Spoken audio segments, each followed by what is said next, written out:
Welcome and thank you for sharing in our Spring 2021 update on RVRANZ activities. We're bringing this presentation to you, especially for those who we have not been able to visit during the most recent COVID lockdown. This slide is self-explanatory. It's not about me necessarily, but to recognize that I'm placed in the position as the spearhead of an activity and desire by many thousands of people to improve their lot whilst residing in retirement villages. I cannot do this alone, and obviously don't aim to either. So on the slide here you will see two of our key and relatively new leaders joining with me in Brian Pete and Jan Martin. Also, I take with me to our 3 times a year meetings with the owners group, Anton Kudsi, Jan Martin and Nancy Nielsen, in an effort to comply with the memorandum of understanding we have with that organization. Our current membership is ahead of budget and continues to grow, and by maintaining that growth we can also maintain current subscription charges. We recognize that the income of many members is somewhat constrained, and we will always strive to make the level of revenue suitable to your pockets. The petitions, the 2 petitions that we ran a couple of months ago, are in 2 parts. The first targets our long-term aim of a legislative review by Parliament. The second seeks government support for a more equitable and timely return of residents' funds. It was clear to us that a group of essentially retirees may need some help to reach the targets that will allow us to encourage and produce change, that of Parliament and that of the media. And in this respect we looked around and have signed an agreement with Heft Communications, who are Wellington based, to assist us in that regard. In the initial stages they have worked very well with us, and we have a program with them for at least 6 months. Acting on our forward plan, Heft Communications produced this simple communication model, which you should read from the bottom up.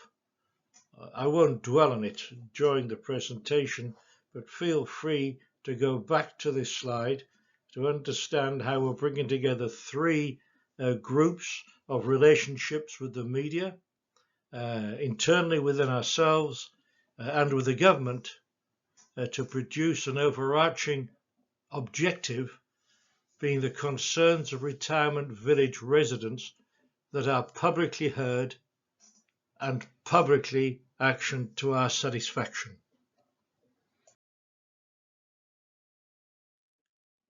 Just like with communications, we've also reached out to obtain some financial advisory assistance, especially with regard to the RVA's continued claim that by paying back the residents 70% or so in a more timely manner, they would go broke. We're not happy with that statement, but we need to see some proof, and so we're using the services of a forensic accounting firm to assist us with regard to finding out the true story. Some of you may already have been involved with meetings with the RVA when they invited a number of chairs and deputy chairs from residents' committees in villages. The Wellington and Tauranga events have already taken place. As I am recording this, the Christchurch event should be happening, and I imagine the Auckland event will have to be delayed due to the continual lockdown situation in the Auckland area. We're getting mixed reports from our members who've been there.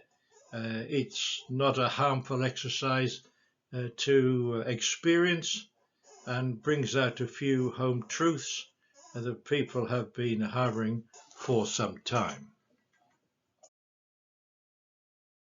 A few months ago, the RVA brought out what they chose to call the blueprint, appearing to be leaning towards the needs of residents. And some of the points they make are very apt, timely, and many would say overdue. But what it is really about is an attempt to show the government that there is not a need for a review. And only time will tell how successful they are, and we will explain shortly a document we brought out to counterbalance this thrust. As part of the RVA's blueprint, they elected to appoint someone to represent residents at the executive committee level of their organisation. Initially, it was indicated this would be a village resident. However, they have lent back to an old friend who was a previous minister for the seniors in that role. And one of our problems is we're not getting any feedback with regard to how she is obtaining the ideas of the needs and possible complaints of residents. A wee bit of a black hole. We don't want to be too negative in this regard, and we're willing to see how this rolls out. Which leads us to our counter thrust with regard to the RVA's blueprint. This is our best practice document, which was circulated to many of you during the mid to latter part of October. We asked a lot of people's input before we published the final version. It's now going out to MPs, it's going out to the media, it's going out to ministers, and we see this as putting the truth to the story. This is all about best practice. This is all about being fair to everybody on both sides of the spectrum. This is how the front of our document, the Framework for Fairness, looks. Electronic versions have gone out. We have some hard copies, mainly for handing out to those outside of our village organisations. As you can see, we've called it the Guidelines for Achieving Best Practice in New Zealand Retirement Villages. We hope that you like it. The 4 numbered notes on this slide essentially set out the key objectives in this booklet. I really want to stress this is not formal legal advice. It's a reference document. It's to assist you and your fellow residents across 4 key areas. They're all self-explanatory. We've spent a fair amount of time on putting these together, but tried to keep them as simple as possible, and we hope you enjoy the document. For a long time, we have been very unhappy with the cumbersome and often costly process with regard as to how complaints are handled. It puts stress on elderly people, gives power by default to the operator, and makes a mockery in some cases of the role of the statutory supervisor. We preferred, to have an ombudsman type role. It isn't easy just to create an ombudsman. There are some legal problems surrounding that. The RVA want to try to use a group in what they see as a vision of control. We would far rather see something similar to what happens in the banking industry or the financial services industry, where they center upon fairness, accountability, transparency, and enforcement.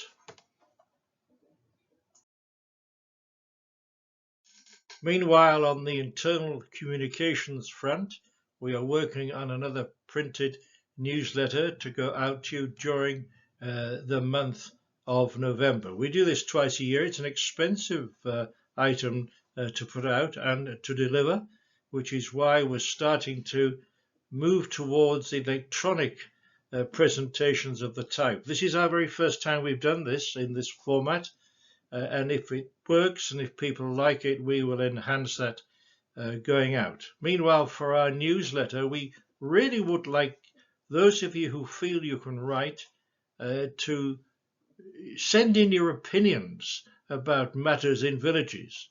This isn't just about the complaint side, it might be about the positive side of your villages too, your relationship with your manager or with the operator and the general feeling within your villages. Meanwhile, Brian Peat, our Vice President, has taken on the challenge of overseeing the use of our Facebook page, which has been dormant for many months, and we're going to bring this back to life. Not everybody likes Facebook, but it is an important tool that we should not ignore. We are continually looking ahead. We have already started the budget process for the financial year commencing April 2022.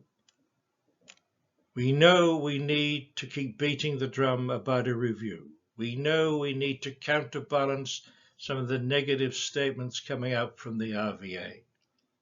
We know that we need to enhance our use of electronic media of this and other types. And we know we want to aim at membership growth rather than raising subscriptions. Thank you for supporting us. I'd like to thank you in advance for supporting us in the future. I'd really appreciate you spreading the word as to what can be achieved by an active group of this type, and talk to your fellow villagers and those in other villages who might want to join with us on this journey. It's exciting, it's exhilarating, sometimes a little scary, but it's a job that, sadly, has to be done. Thank you. I wish you all good health and hopefully a COVID-free break to allow you to have a decent family Christmas. Goodbye.